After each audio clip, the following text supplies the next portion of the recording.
모르면 어렵고 알면 쉬운 복지 서비스를 좀 더 쉽게 알려드립니다. 복지 서비스 정보 채널 복지도사.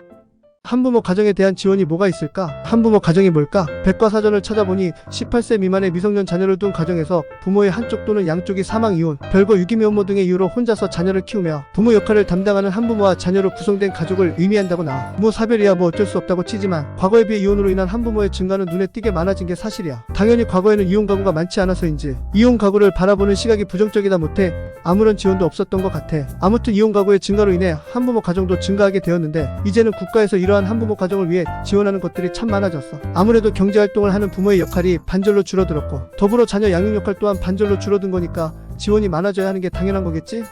서론이 좀 길었네. 오늘은 법정 한부모 가족 지원에 대한 이야기를 좀 해볼까 해.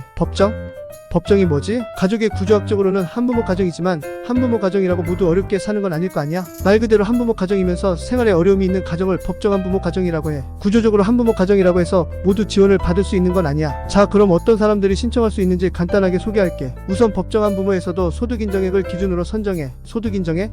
이거 다른 영상에서도 많이 이야기하는 건데 그냥 소득과 재산을 월 소득으로 환산한 거라고 생각하면 돼. 근데 기준중 위소득 즉 국민을 100명이라고 생각했을 때 딱 50번째 중간에 있는 사람의 소득을 기준중 위소득이라고 해. 거기에서 한부모는 본인의 소득인정액이 기준중 위소득 63% 이내에 들어오면 보장을 받을 수 있게 돼. 뭐 가구 수에 따라 다르기는 하지만 2024년 기준으로 봤을 때 2인 가구 약 230만원 정도라고 보면 돼. 뭐 계산하는 방법 이런 것까지는 설명하기 어렵고 대충 그 정도라고 생각해 주도록. 신청하는 방법은 주민센터에 우선 임대차 계약서와 통장을 가져가. 기초수급 신청하는 방법이랑 똑같아. 단 부양의무자 기준은 없으니까 참고 부탁해. 오늘은 대충 골격이 이러하다는 것만 알아도. 복지도사는 길고 복잡한 거 정말 싫어해. 자, 법정 한부모 가족 지원에는 뭐가 있을까? 아동양육비 18세 미만 자녀에게 1인당 월 21만원을 지급해. 여기서 좀 살펴보아야 할 게 아까 한부모는 자녀가 18세 미만이어야 한다고 했잖아. 하지만 예외적으로 학교에 다니면 24세까지도 지원돼. 만약 개인적인 사유로 늦은 나이까지 고등학교에 다니는 경우가 있을 수 있어. 그래서 18세가 아닌 22세 미만 자녀까지도 지원할 수도 있으니까 참고해. 교통비 지원 13세 18세 이하의 자녀를 둔 가정에 1인당 분기별 10만 8천원을 지급해줘. 단 생계 및 의료 수급자는 제외야. 학용품비 지원 중고등학교에 다니는 자녀 1인당 기준 연 9만 3천원을 지원해줘. 교육급여 수급자는 학교에서 지원해주고 이러한 지원은 대부분 주민센터에서 때가 되면 알아서 신청 올리고 구청에서 지급해주는 방식이야. 잘 들어오는지만 확인해봐.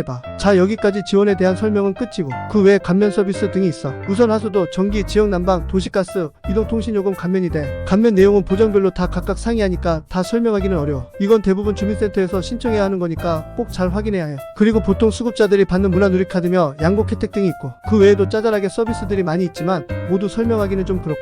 마지막으로 한부모 가정은 공공임대주택 지원과 관련하여 우선순위에 있다는 거 잘 참고하길 바래. 오늘은 정말 간단하게 법정 한부모 가정에 대한 지원 등에 관해 소개해봤어. 원하든 원하지 않던 한부모 가정이 된 것이 예전처럼 숨겨야 할 정도로 부끄럽거나 절망적이지 않는 일이라고 생각해. 이런 이야기를 왜 해야 하는지도 모르겠고. 아무튼 인생에서 우리는 딱 두 가지 선택만 잘하면 돼. 당당하거나 부끄럽거나. 꼭 당당함을 선택하는 삶을 살기를 응원할게. 오늘 영상이 도움이 되었다면 구독과 좋아요도 부탁할게.